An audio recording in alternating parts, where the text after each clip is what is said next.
बिस्मिल्लाहिर्रहमानिर्रहीम। अस्सलाम वालेकुम। राह निजात के इस सिलसिले में मैं डॉक्टर सैयदा फ़िज़ा रिज़वी हाजिर हूँ। आज हम और आप जिस कुरान की सूरत पर बात करेंगे उसे कुरान की दुल्हन कहा गया है। जी हाँ, सूरह यासीन। हमसे बहुत सारी ख़वातीन ने हमें अपनी जो है आरा भेजी थी कि हम सूरह यासीन के हवाले से बात करें। देखिए, सूरह यासीन बहुत बाफ़ज़ीलत दुआ है।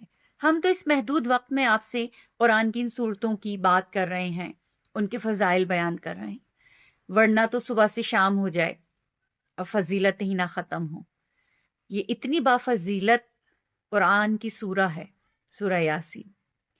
आयतुल्लाह वहीद खुरासानी फ़रमाते हैं कि नमाज़ फ़ज्र के बाद सूरह यासीन की तिलावत करके जनाब सैयदा सलामुल्लाह अलैहा की खिदमत में हदिया भेज दीजिए और फिर जो आप मांगेंगे वो आपको अता होगा।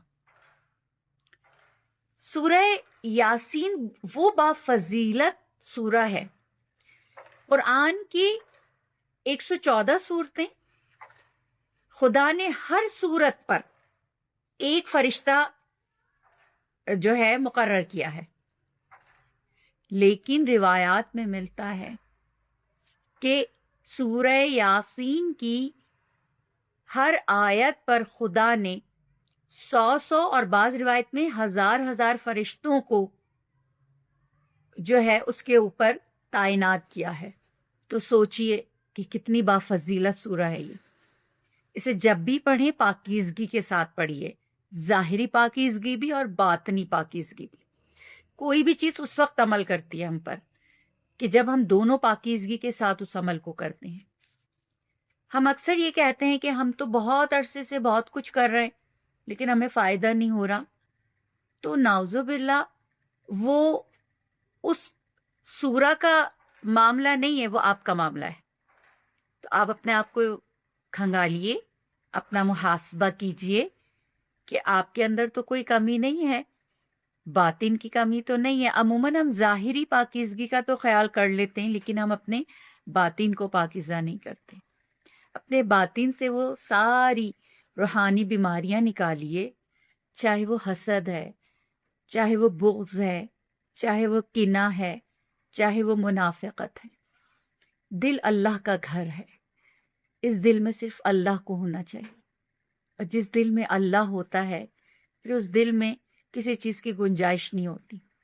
और फिर जब आप अपने रब से माँगते हैं, तो फिर खुदा अता करता है। और फिर चाहे आप उसको उसके एक नाम से ही पुकारें, खुदा ज़रूर अता करता है। तो ये सूरा जो दुल्हन है कुरान की, कि जो रिवायात मैंने आपको बयान की, सोचिए एक आयत पर खुदा ने कहीं 100 बयान किया जा रहा है तो कहीं 1000 बयान किया जा रहा है कि इतने फरिश्ते उस आयत के साथ मुंसलिक हैं। तो सोचिए फिर कितनी फजीलत है सूरह यासीन के पढ़ने की। और सूरह यासीन के बारे में हमें ये भी मिलता है रिवायात में कि जिस घर में सूरह यासीन की तिलावत की जाती है, आसमान से रहमतें नाजिल होती हैं उस घर पर, उस घराने पर। और ये सारे अमाल, वज़ाइफ ज़रूरी हैं कि घर के सरपरस्त करें। जब घर के सरपरस्त पाक और पाकीज़ा होते हैं, तो घर के अफ़राद जो उनकी सरपरस्ती में होते हैं ना, वो भी पाक और पाकीज़ा होते हैं। और ये भी हमें मिलता है रिवायत में कि सूरह यासीन कम से कम हफ्ते में 1 मर्तबा तो ज़रूर पढ़नी चाहिए अगर हम रोज़ नहीं पढ़ रहे।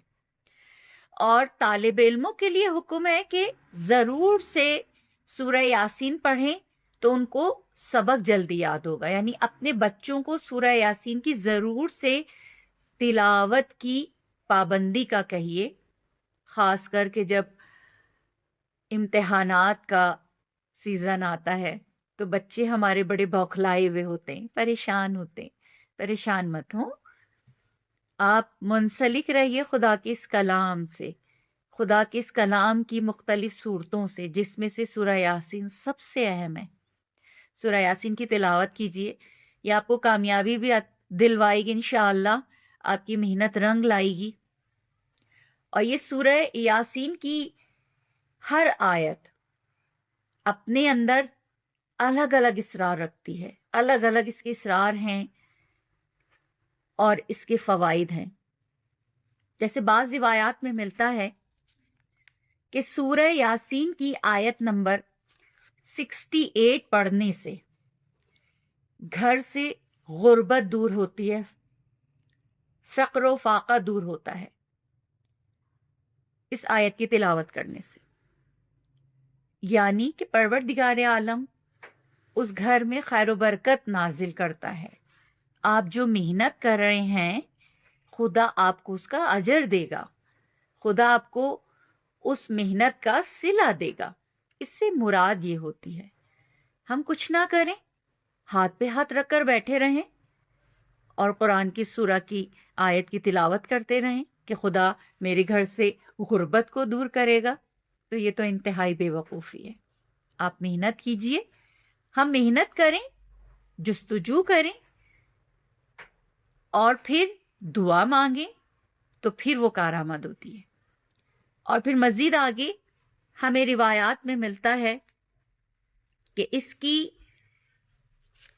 جو صورتیں ہیں جب ہم ان کی تلاوت زیادہ سے زیادہ کرتے ہیں، یعنی پوری اس سورہ کی تلاوت کرتے سے یہ آپ کا دوست بن جاتی ہے، ہمدم بن جاتی ہے، رفیق بن جاتی ہے، اور پھر یہ ایسی دوست بن جاتی ہے، یعنی روز آنے اس کی تلاوت کرنے سے پھر یہ آپ کو تنہا نہیں چھوڑے گی اس زندگی میں کہ جو قبر سے شروع ہوتی ہے۔ یہ قبر میں بھی تنہا نہیں چھوڑتی، یہ صراط پہ بھی تنہا نہیں چھوڑتی، یہ محشر میں بھی تنہا نہیں چھوڑے گی۔ غرض کے کسی بھی مشکل مرحلے میں مرنے کے بعد سورہ یاسین آپ کی ایک بہترین دوست، رفیق کے ساتھ آپ کے ساتھ ساتھ ہوتی ہے اور آپ کی مددگار ہوتی ہے۔ ہمیں وہاں پر ایک بہترین دوست چاہیے جو با وفا ہو اور ہمارے لیے قدم قدم پر کام آ سکے۔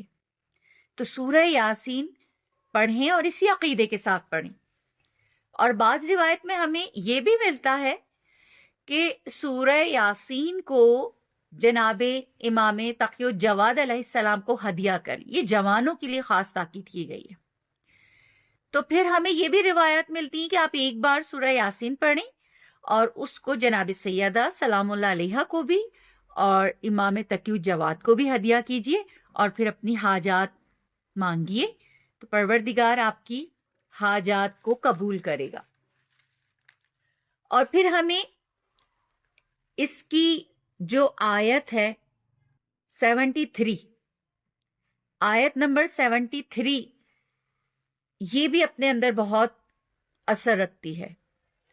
آیت نمبر 73 بھی ایک تو ہم نے آپ کو بتایا کہ پوری سورہ بہت اہم ہے، اور آیت نمبر خاص 73 بھی بچوں کو چلواس لگ جاتا ہے، یعنی کہ رونا چپٹ جاتا ہے۔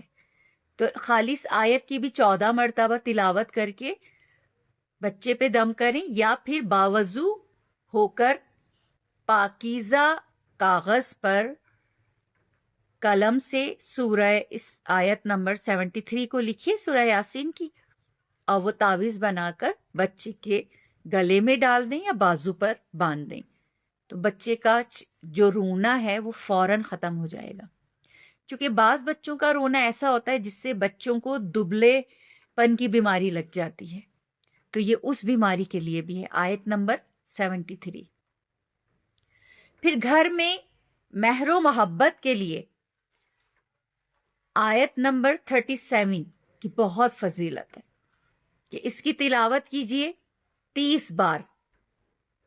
30 بار اس آیت کی تلاوت کرنے سے گھر میں جھگڑا فساد، جو عموماً گھر کے افراد آپس میں غصہ ہونے لگتے ہیں، لڑائی جھگڑا ہونے لگتا ہے، تو وہ ختم ہوگا، یا بچے آپس میں بہت لڑنے جھگڑنے لگتے ہیں، اس چیز کے لیے آیت نمبر 37 کی 30 بار تلاوت کیجئے اسی نیت سے، تو پروردگار عالم آپ کے گھر میں مہر و محبت پیدا کرے گا انشاءاللہ۔